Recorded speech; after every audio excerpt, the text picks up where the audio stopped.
حضرت مالک بن دینار رحمۃ اللہ علیہ نے بصرہ میں 40 برس تک قیام کیا، مگر آپ رحمۃ اللہ علیہ نے کبھی کھجور نہ کھائی۔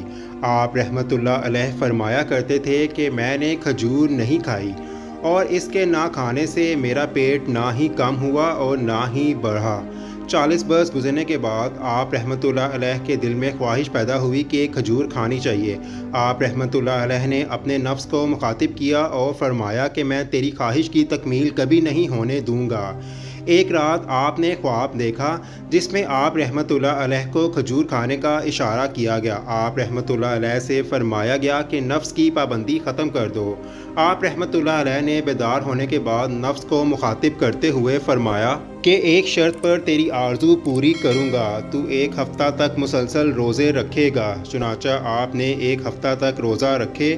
اس کے بعد چند کھجوریں خریدیں اور انہیں مسجد میں لے گئے۔ ابھی کھانے کا ارادہ کر ہی رہے تھے کہ ایک لڑکے نے باپ کو آواز دے کر کہا کہ مسجد میں کوئی یہودی آیا ہے۔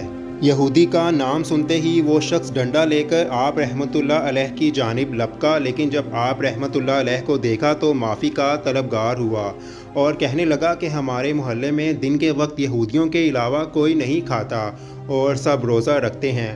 آپ رحمۃ اللہ علیہ نے فرمایا کہ بچوں کی زبان غیبی ہوتی ہے۔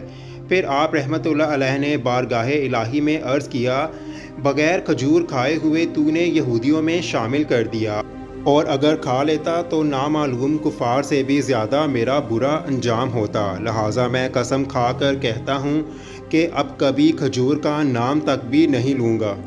اللہ تعالیٰ سے دعا ہے کہ نبی کریم صلی اللہ علیہ وآلہ وسلم کے اسوہ حسنہ پر عمل کرنے کی توفیق عطا فرمائے، آمین۔